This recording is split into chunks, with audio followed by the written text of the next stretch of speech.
Okay, good. Go for it. Okay. So I usually like to begin with this photo, which is really sort of representing what the application is intended to replace.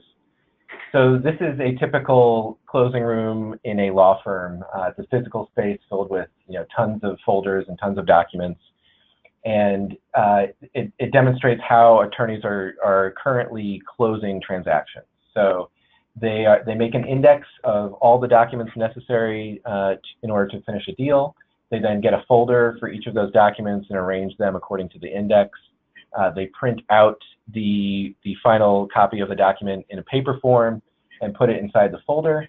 They then stack all those things up when all the documents are final and send them to a print shop where someone scans each document in, compiles all the documents together, prints everything either into bound volumes or burns them onto digital media, and then comes back to the law firm. They review everything, and then they pay to ship all of those materials to all of the parties and recipients. So it's an incredibly manual, paper-based process. It takes many hours to do a single one of these, both to sort of manage the actual closing and to assemble all of the documents into the binder. Every single financial transaction that's where lawyers are representing the parties involves one of these, so it's an extremely widespread problem. In addition just to sort of the inefficiencies and all of the time waste, there are hard costs associated with all of the scanning, bookmarking, printing, shipping. For us, these costs are between $500 and $1,500 per closing. And the average time to get a binder out to your client or to the other third parties on a transaction can be somewhere between 6 weeks and 3 months. So it's one of these incredibly just inefficient processes that are embedded inside basically every law firm. And my goal was to help design and build an application that would basically automate as many of those manual processes. It would eliminate as many of the hard costs, and then it would replace this physical closing room with a digital workspace where teams could collaborate on closings. So this is closing room.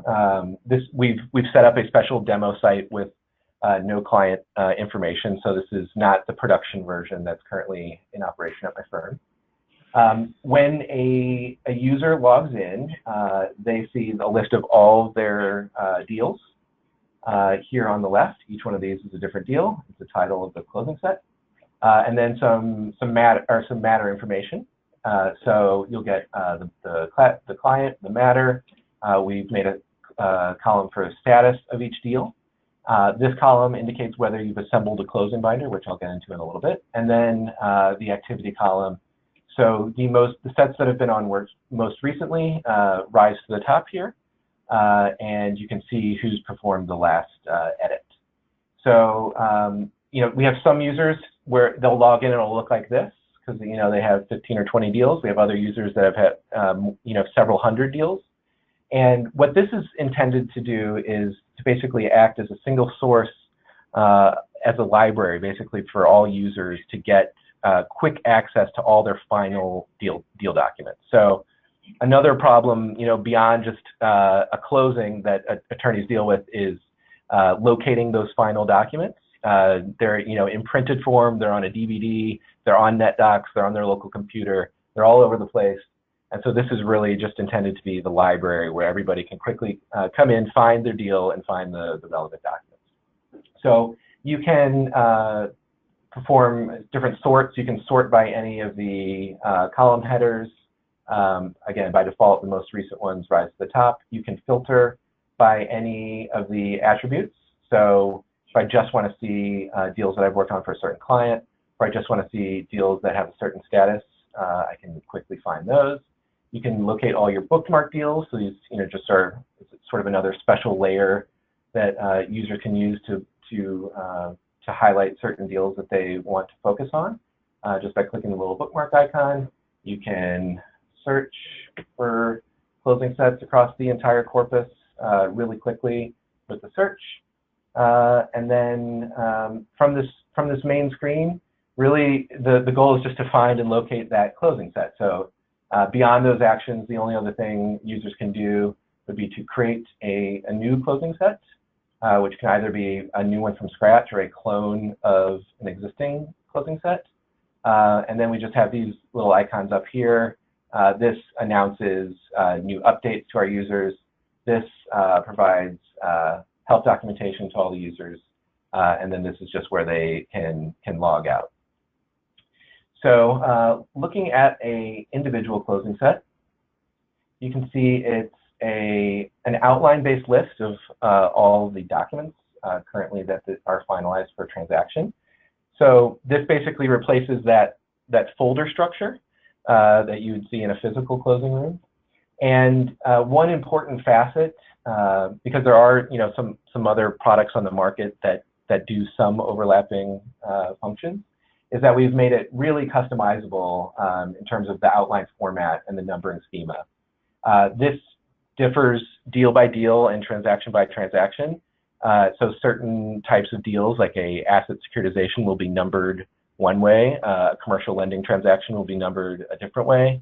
A debt offering will be numbered a different way. And there are sort of built-up patterns of how you arrange and number documents in these different industries that attorneys are used to. So we've evaluated other sorts of transaction management applications, and folks would just not use them unless they could get the numbering to exactly mirror how they're currently doing things. So we've allowed them to do that with this application. So we're just browsing a closing set right now, and all of the documents are these blue clickable links. There's also just this plain black text, which is a header. And so we allow headers to basically organize, different levels in the outline. There can be up to 5 levels of outline numbering. And then you'll notice here a bold and bracketed item. And so this is a placeholder. This is meant to indicate an item that needs to be finalized, but that is not yet final. So if you think back to that picture of the closing room, basically an empty folder is what attorneys are currently using to represent something like this. So from this browse view, you can look at any document just by clicking on it. This is browsing it directly from NetDocuments. You can download any document by clicking the download icon. You can select all the documents and perform bulk actions. So you can download all documents at once. You can just download a subset of the documents, and that will download as a zip folder. You can also click the little ND icon up here and drill directly into the folder in NetDocuments where all the documents live. And you can click the history over here. There you go. And you'll see this is basically like an audit log. It's a complete history of every action that a user has performed with the closing set. And this is really useful. These are often worked on by teams. So, a supervising partner or a senior associate may, log in and click just the history icon. They may not be adding documents or anything, but it provides teams a way to monitor and inspect everything that's gone on a deal. So really everything from, adding a document, renaming a document, indenting things, changing the numbering, all of that is logged and tracked. So it's going to take a while. All right. So we've tried to make the UI very clean, so we limit the available actions that a user can perform to just those essential ones. So before I get into editing, the one other additional item that you can perform in Browse is to click on the binder icon. And this is a closing binder is basically an assembly of all of the individual documents up into one single document. The application bundles everything together. It creates a PDF bookmark for each document. It automatically generates an index of the document, which replaces another manual action. And then it uploads that document to NetDocuments. And so if you've already, you can upload you can generate multiple versions of a binder. So if you've already generated one, this icon will appear in the toolbar and allow you to quickly access that. So when a user clicks edit, you can see that there are additional controls that become available both in the toolbar and on an item-by-item basis. So in the toolbar, you can now undo and redo actions. You can customize the numbering schema, and you can add the 3 types of items, so headers, placeholders, and documents. If I click to select more than one document, you can see that there are a few additional bulk actions. I can do bulk downloads, bulk deletes. I can turn numbering on and off for bulk items and do bulk indents, outdents, and conversions from one type of item to another. So when you're editing a closing set on an item level basis, you can click the edit icon to quickly change the title. So that just changed the title of the document on NetDocuments. I can delete any item by clicking the trash can. I can also turn numbering on and off for any individual item. I can duplicate things. I can convert things. I can replace documents. So we tried to envision basically every action that I would have performed doing this in a traditional way. And we've gotten a lot of feedback from our users throughout the years on the specific things that they'd like to see, which we've incorporated. So things like numbering, useful, just there will be exhibits to documents or cover page, things that you don't want in the overall outline. Duplicating is really helpful when you're setting up one of these in advance. If a transaction has a mortgage, it will have typically 8 sub-documents associated with that. So if you're setting up the outline and the checklist in advance, you can create one and then duplicate it if you have multiple mortgages, things like that. And then oftentimes a document you'll think it's final, and then someone will let you know you have to swap out a signature page or change a different exhibit or schedule, so you can convert it back to a placeholder so it keeps its position within the outline and alerts all the users that it's still not final. Going back up to the toolbar, so if I click on the numbering, you see I get a little menu here to customize the look and feel of the numbering. I can turn it off globally. I can then change both the specific numbering scheme here and also the preceding or the punctuation that surrounds each particular outline item. So if I want to remove these parentheses and just add a period there, I want to make it continuous numbering on the second level, I can do that, and you'll see now I have periods and my numbering skips from C down to D. The action that folks will typically use and perform the most is just adding items and arranging them. So by clicking something like add header, it'll naturally just add a header to the bottom of the list. Same with the placeholder. And if you click a document, you'll get a little menu because there's different ways to add documents. You can drag documents on here.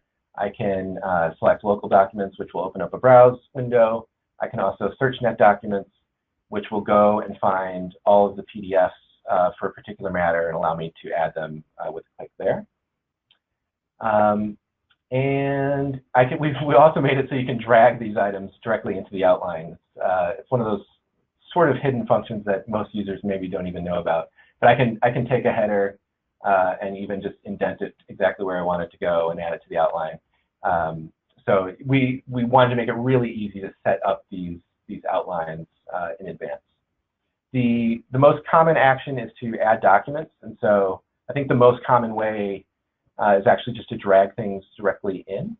So instead of just clicking add document and navigating through there, you can drag anything onto the outline while you're editing it.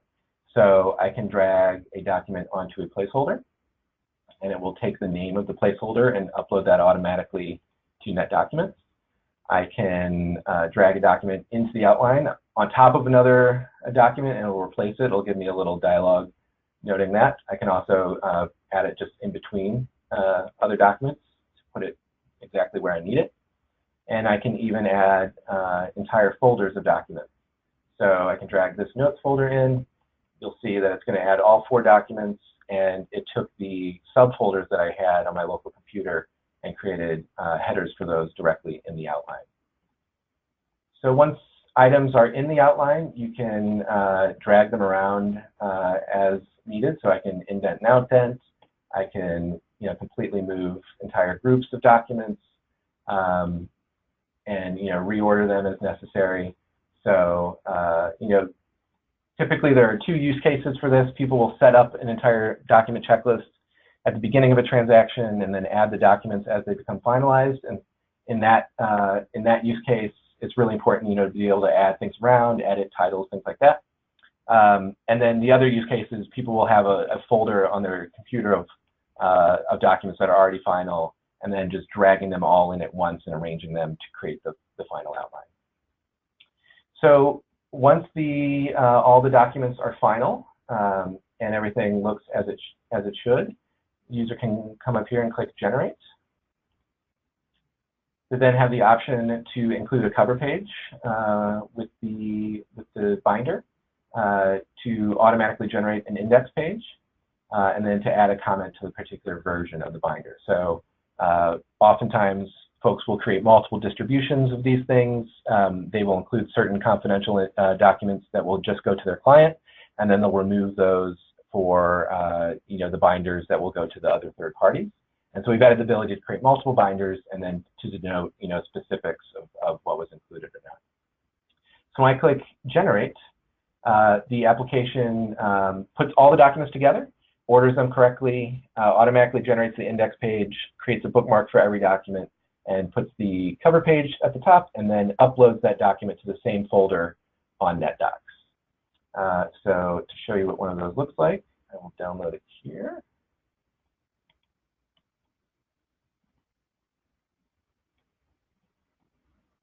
So it's put the cover page up on the top. It built this index page, and one of the great aspects of the application is this index page is basically guaranteed to exactly mirror the order, structure, and titles that were used within the browser. It's one of those manual tasks of building this manually in Word and making sure every title is correct and that you've accounted for every document. So that's just one of those things that goes on behind the scenes and that is automated. And then each document has a bookmark automatically built. So once that binder has been generated, you can see I have a new version that was on the system, and I can now digitally distribute that with the application. So if I click Email Link, I can choose which version of the binder to distribute. I can set an expiration date for the secured link. This is just using NetDocuments built-in secured link technology. I can add password protection, and I can click to require notification when the binder has been accessed by whoever I sent this to. We've added the ability to finish this directly in Outlook. This is a little bit different than core NetDocuments technology because it allows the user to completely customize the recipient list, the subject, and the surrounding text and messaging on a per recipient basis, rather than having that sort of be sent by an automated emailer. And then it also lives in once you send it out, it lives in your sent folder automatically because it comes from your email address, which is a handy feature for folks. So instead of taking hours and hours, 10 hours or so on average to assemble one of these things, weeks to get it out the door to your clients, and about $1,000 or so in hard costs of assembling it and binding it and printing it with the paper way, I can now do this in a matter of minutes and distribute it seamlessly using NetDocuments. So if I wanted to, I could change the status now to final and click back out, and you'll see it's well, it was already at the top, but it's stay at the top, and now everybody knows that that is a final closing set. So that covers most of the basic functionality. There are other things you can do. I mentioned cloning a set before, so I can quickly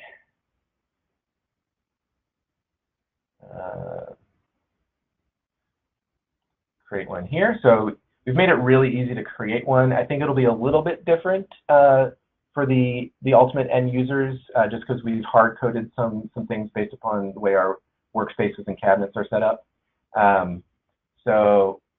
But we basically want to make it to have the minimal information input necessary to create one of these things.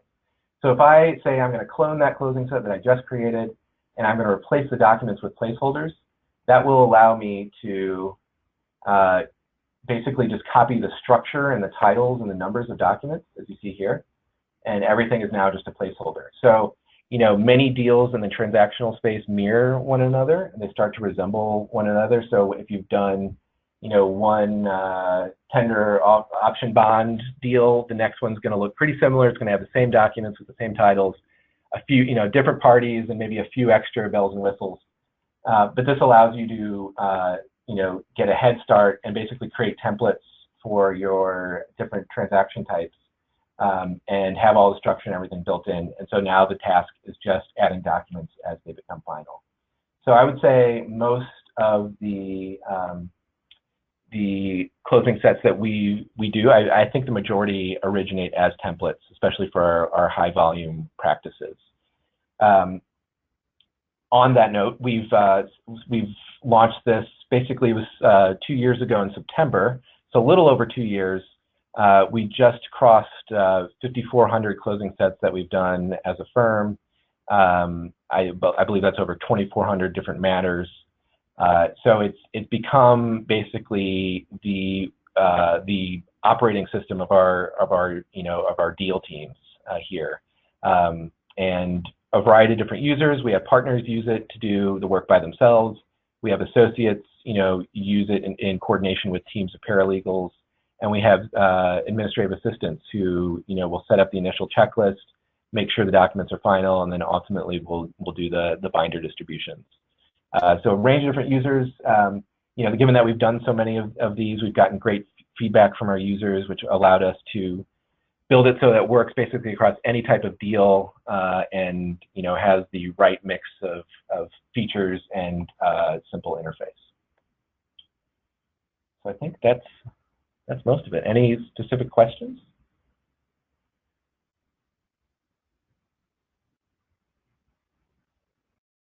By the other user, and there would be a little eye icon here where you can see exactly who's viewing a current closing set, and you can actually see live updates as they're being made. So you could call an associate and say, please retitle document number 3, and then watch as the change is made live. So it's meant to be a collaboration space. As it moves to NetDocuments, I don't believe the API allows a list of all matters that users have worked on. So that's just how the closing sets are shared is going to be one thing that's probably going to change a little bit.